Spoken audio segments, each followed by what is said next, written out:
Welcome back to the Red Dice Diaries. I'm your host, John. So, I've put out a few episodes recently that have been more long-form conversations. I've had great fun filming those, and we've got some more to come, but it's also nice to occasionally pepper in some more short, more punchy stuff. To use a drinking analogy, there's nothing wrong with having a nice relaxing pint, but occasionally you might fancy mixing it up, maybe having a little shot or two. With that in mind, in this episode, I'm going to be talking about the benefits of dropping little plot bombs into your games without necessarily deciding where they'll go ahead of time. Cue the music.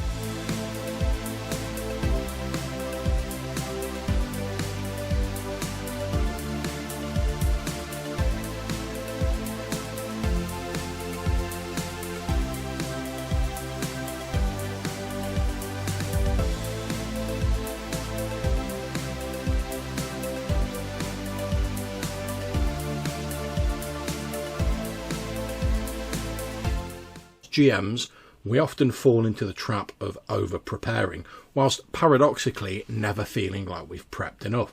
And I often joke about this with Johannes when we're running games. I'm guilty of this as the next GM.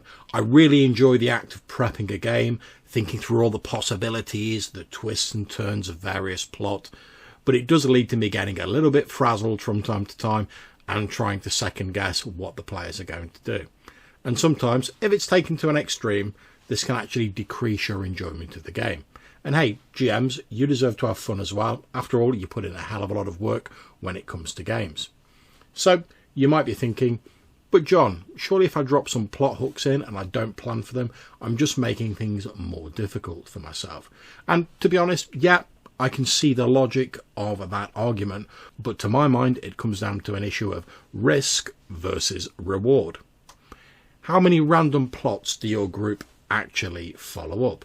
Now, if you've got some real plot terriers, and no shade on people who are plot terriers, I'm a bit like that myself when I get a chance to play, then they might pick up on most of your plots, in which case, yes, you might need to do a little bit more prep. However, for a lot of the groups I've GM'd and played in, the attention tends to focus on a few key plot threads, and often others will be overlooked, forgotten about, or abandoned along the way. Now, if, as a GM, you've put an extensive amount of effort into every single plot line, and it looks as though some of them are going to get missed out, the temptation can be to try steering your players back to these plots. This isn't something I'm really a fan of, since it smacks a little bit of railroading to me, and I just prefer the PCs to be able to do their own thing. Of course, this depends on the sort of game you're playing. If you're running a more linear or quest-based game, then there may be more guidance for the player party incorporated into the scenario you're running. And if you're all into that, fair play to you. It's just not my preference. Although, I might actually do an episode looking at that at some point in the future.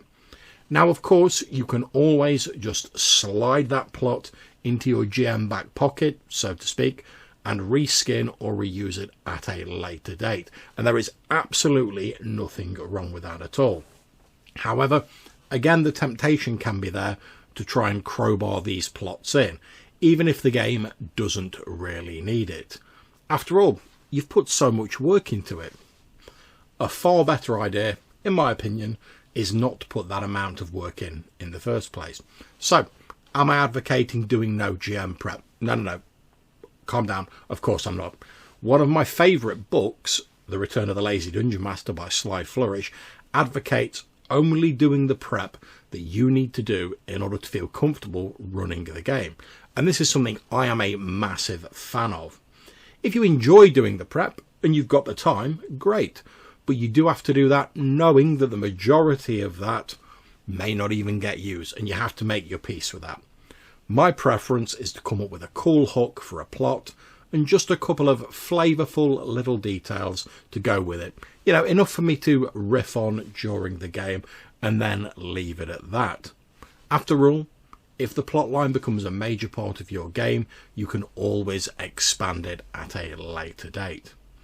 For example, I'm running an EZD6 campaign at the moment that we're calling Revolvers and Katanas, and the rough background is that two mighty forces, the Steel Empire, who worship lost archaeotech and spurn magic, and the Arcane, who believe in harnessing magic for the good of all, they had a massive war, and the Steel Empire won, killing the leader of the Arcane, installing their leader as Empire of the Known World, and outlawing magic and all other religions save veneration of the Emperor and of the Cult of Progress. The PCs were on the losing side, and they've fled to the fringes of the known world, hexcrawl style, where the grasp of the Empire is at its weakest. In the first session, I knew I wanted to start with a train journey, borrowing the idea of the Lightning Rail from the Eberron campaign setting, with the player characters using forged papers to get to one of the frontier settlements. Because I wanted an exciting action scenario on the train, I mean, why wouldn't you? It's a train. I decided that a huge Warbot-style golem would activate during the journey and would start tearing up the train, leaving the player characters to try and combat it, whilst also keeping the train running and protecting the passengers. However, I didn't decide why the Warbot had activated in advance. It was only when the PCs started asking questions about it and theorising that I elaborated, making the activator a person who had fought for the Arcane, the same side they were on during the war, and now believed that terrorist tactics were their only way of striking back against the Steel Empire, placing the player characters in a little bit of a moral dilemma, because they do hope eventually to return and overthrow the Steel Empire, but they can't really sort of advocate the tactics this guy was using.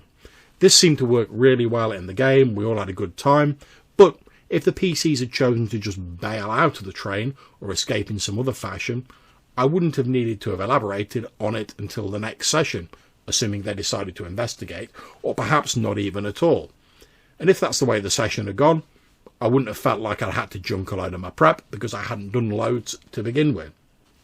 So, if you're finding yourself stressed with prep, or not having enough time, or a lot of your cool stuff in your games seems to be falling by the wayside, I would advocate limiting your plot prep to a few cool ideas and a couple of little details for each of them that give you just enough to elaborate on in your game if you need to. And just see if that just releases a little bit of that GM prep pressure on you. So I'd love to hear what you think about this, either in the comments if you're watching the YouTube version, or you could drop us a voicemail if you're listening to the podcast audio version. You can do that on Anchor or SpeakPipe. There'll be links in the description down below. What do you do with your prep? Do you love doing loads of prep, or do you prefer to keep it more streamlined and a little bit simple? Like I said, I don't think there's really a wrong answer. It's just what particularly suits you.